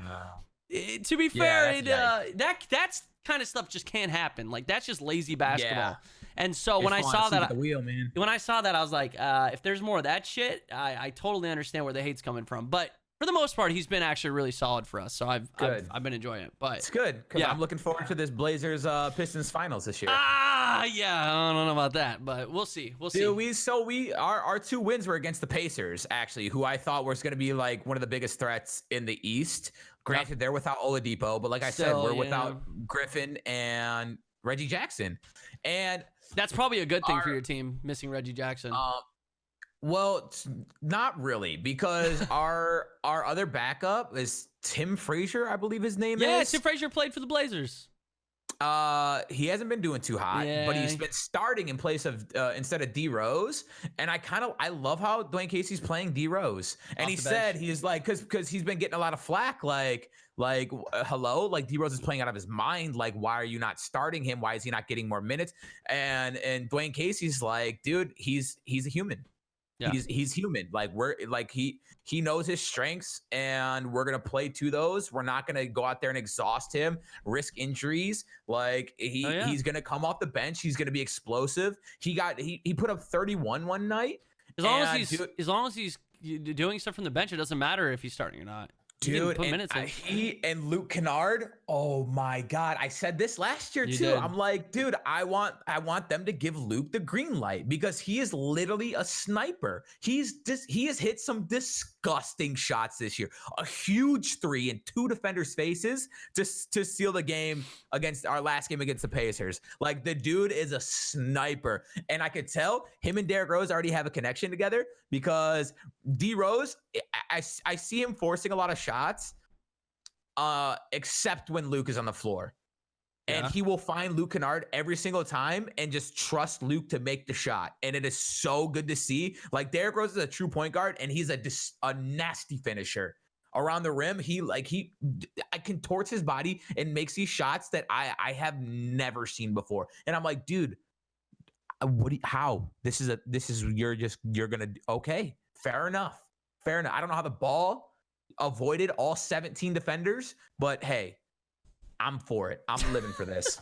Okay, so I got 2 things. One, I just searched Blazers versus Pistons to see when the Blazers and Pistons were going to play. And the first thing that popped up is Pistons versus Trailblazers finals, which has never happened before under my knowledge. So, to my knowledge, right? Have the Pistons and Trailblazers ever played each other in the finals? Had 1990 NBA Finals, Portland Trailblazers versus the Detroit Pistons. Okay, a little bit before my time. Y'all. But just shut up, bro. Shut up. I mean, you definitely won it because we didn't win that year. But February 23rd, 2020, 6 p.m., Pistons at Trailblazers. We're going to that game, right? Yeah. Yeah, boys. You heard it here first. Wait, when did the Pistons play the Blazers? Blazers at Pistons. I want to see when they play at, because I haven't been to Little Caesars. I want to go. Nice. I want to go. I mean, obviously, I've been to Little Caesars. Actually, I don't see a game at they you might guys. Not. They might not come. I don't know. I don't think they do. Wait, I thought we played. I thought one each. Yeah, same. Never mind. March 25th, 2020. So it's like the end of the season, all the way at the end of March. Portland at Trailblazers. Jesus Christ. Trailblazers at Pistons. All right. We might have to go to both of those. Me and T Martin were talking about maybe him coming here for Blazers Magic game and then me going to I've never even been to Orlando, so I might do it. I'm so down. We might do it. I'm gonna be wearing my D Rose jersey and I'm gonna be screaming so loud. That'll be cute, dude. Imagine me being louder than the entire, like the tens of thousands of people that are there to see the Blazers win, and then you guys, this lonely Pistons fan, just screaming. That's fine. I'll probably get thrown out. No, don't get thrown out. Did you hear about those 2 girls who got banned indefinitely from baseball games because they were flashing their titties? I think they were doing it for. I didn't read about it, so that's why I didn't bring it up at all. But they were doing it for like a cause or something like that. I don't know, but it's like it's a sporting event on live TV. Yeah, you can't be showing your titties. Like everyone's like, oh, especially the World Series. Don't sexualize breasts and stuff like that. But like, I don't know. Stop. Women sexualize breasts just as much. Like last time you got a nude, it was probably some titties. Yeah. You know? Yeah. So like, I mean, I don't have a problem with it. I saw the clip and like He's like, they were enjoyed great. it. They were some great titties. There you go. But like Some good like, breastises, if there's for like sure. children and stuff watching, like you have to respect that it's a national broadcast. It's a World Series game. Yeah, you can't be doing that. Especially it's it's family. It's a family thing. It's Like I family wouldn't even friendly pull TV. my titties out. Why not? That's just me. That's just me. Sub to Vern Notice. Flash the Actually, now I might. Yeah, see? Now I might. You could do that. But You I could don't do wanna that at the risk- I don't Blazers wanna risk Pistons getting- game. I don't want to risk getting banned from every MLB game forever. Yeah, they are banned indefinitely. See ya. Indefinitely. But they said it was worth it. I want to read more about that for research purposes. No, just because I'm pretty sure they were doing it for a cause. They're like spread awareness. They did have of something written on them. something. I don't know exactly though. I didn't see what they had written on them. I thought it was just like promote a business or something. Oh, maybe it was that. I didn't think it was like a good cause. I could be wrong though. If it was like a charity thing, what if it was the trees thing? That's one thing. I'd have been like, oh yeah, that's pretty cool. I mean, no, I still think there's better ways pretty to cool. go about it. Like there was trees was for it at the World- titties. I think it was at just a major sporting event that somebody like dropped the banner off of the second like the not the Raptors but like the upper deck, and it was like free Hong Kong, and it was like this big banner that I think it was a World Series game, and it was like that's like, okay, support a cause, let's do it. Heck yeah. And then there was also the kid who had the T-shirt at one of the games, one of the NBA games, and he's dancing. He gets on the screen, and then he pulls the T-shirt up. Pulls the T-shirt up, or he changes the sign or something, and it says, "Dude, staying with Hong Kong" or something. Yeah, there's better ways to get your message across. Definitely, for sure. And then you see the camera guy, you're like, oh shit, pan away. But yeah, which hey, good for that kid. That kid had some balls, had some serious balls. So, heck yeah, dude. Hell yeah. I mean, more people need to do that kind of stuff. Granted, maybe not show your titties and get banned at the World Series, but hey, show them if you got them. That's what my mom always told me. Which, what? Why are you looking like Just that? wondering, like in what context that I would need to show them if I got them. Oh, your balls, Okay. Just show them if you got them. You know what I mean? Yeah. It's kind of like your toes. Kind of like your toes. Next time when I'm in at the Blazers game with you. Yeah? You're going to show your balls on the big screen? Please don't, because I will be associated with you, and then I will probably get banned from the stadium, and I enjoy going to that stadium on a normal basis, so please don't do that. Okay? And then, when inevitably when you move here, I don't want you to get banned from the stadium, because that's going to be something we do a lot. Especially, I was talking to my stream before the podcast started, and I was like, chat, if maybe that's what I need. When Vern gets here, we will do season tickets, maybe, dude. And then it'll be fucking dope. Because I was like, Vern will go with me. That much time off my stream. Yeah, you can. We do early streams on that day. Well, there you go. I gotta go to the gym in the morning. So you go to the gym, then you wake up super early, 6 a.m. Super early. You'll be on that West Coast schedule, so you don't have to start it. See, think about it. You're 3 hours. Think about it. You're gonna be 3 hours behind what you are right now. It's smart. It makes sense. Yeah. 41 games. You can make time for that. No, we wouldn't go to every single one. Anyways, thank you guys so much for watching. I think that's everything we got. Is that dude? Heck yeah. It was a good episode. It was a good episode. Sorry about being a day late. We're shit asses. It happens. I did have one more topic. Yeah, I know. Yeah, sometimes we're gonna get busy. Shit happens. That being said, it's not like, oh, we're busy today, we can't do the podcast for another couple of months. We literally did it the day after. Yeah. Hopefully in the future we'll be able to foresee things and maybe give you guys a little bit more of a notice. Yes. And maybe plan better. Like the TwitchCon delay, we definitely should have seen coming. But like yesterday, that's all Vern's fault. So if you guys want to tweet at him, yeah, that's fine. Please at Vern Notice. Feel free. Please follow us on Twitter at GoldGloveTV. God, I wish I could drop the TV. TV's so 2004. Unbelievable, bro. Poor guy. Good. You know what? I'm just gonna change it to TTV. So that I'm relevant. Not? Hey, you're already halfway there. I gotta promote my Twitch channel somehow, because obviously making videos and shit just not working out anymore. I gotta sell my body. Shit, bro. You wanna go to the World Series and flash some titties? We might. Dude, I'll go get some breast augmentations. No, that sounds like a terrible idea. I'll have the back problems for the rest of my life to get some motherfucking subs.